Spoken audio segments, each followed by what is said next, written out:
বানাচ্ছি ফ্রাই মেথি chicken curry. এর জন্য এতে আমার 1 কেজি চিকেন আছে। আমি লেবুর রস দিয়ে ভালো করে ধুয়ে পরিষ্কার করে নিয়েছি। লেবুর রস দিলাম, দিয়ে মাখিয়ে নেব, ভালো করে ভেজে নেব। লেবুর রসটা দিয়ে মাখিয়ে তারপর ভেজে নেব। আমি তেল দিয়ে দিলাম, চিকেনটা ভেজে নেব। এবার আমি চিকেনটা দিয়ে দিচ্ছি, ভেজে নেব। চিকেনটা আমি ভেজে নেব হালকা করে। ভাজা হয়ে গেছে, এবার আমি তুলে নেব। আমি চিকেনটা তুলে নিচ্ছি। তেলের মধ্যে আমি গোটা গরম মশলা, শুকনো লঙ্কা, 2টো তেজপাতা ফোড়ন দিলাম, 2টো পেঁয়াজ দিয়ে দিলাম।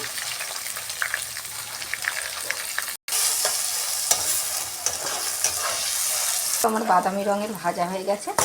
এবার আমি এর মধ্যে 5 চামচ রসুন বাটা দিলাম, 2.5 চামচ আদা বাটা,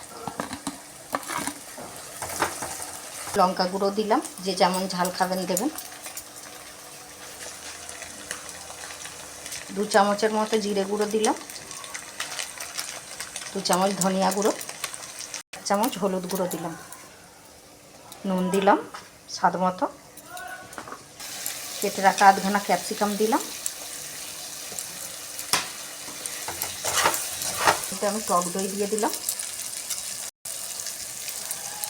100 গ্রাম টক দই দিলাম, একটা চিনির দানা দিয়ে দিলাম। দইটা দিয়েছি ব্যালেন্সের জন্য। আমার কষানো হয়ে গেছে, তেল ছেড়ে দিয়েছে। এবার ভেজে রাখা চিকেনটা আমি দিয়ে দিলাম।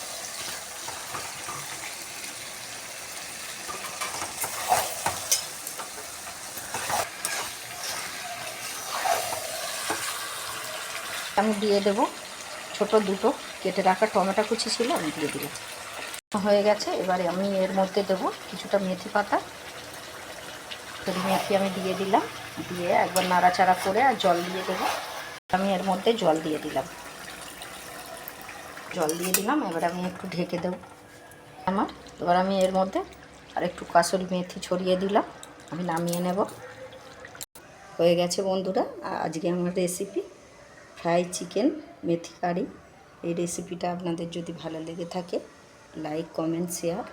ইউটিউব থেকে দেখলে সাবস্ক্রাইব করবেন, ফেসবুক থেকে দেখলে পেজটাকে ফলো করবেন। টাটা বন্ধুরা।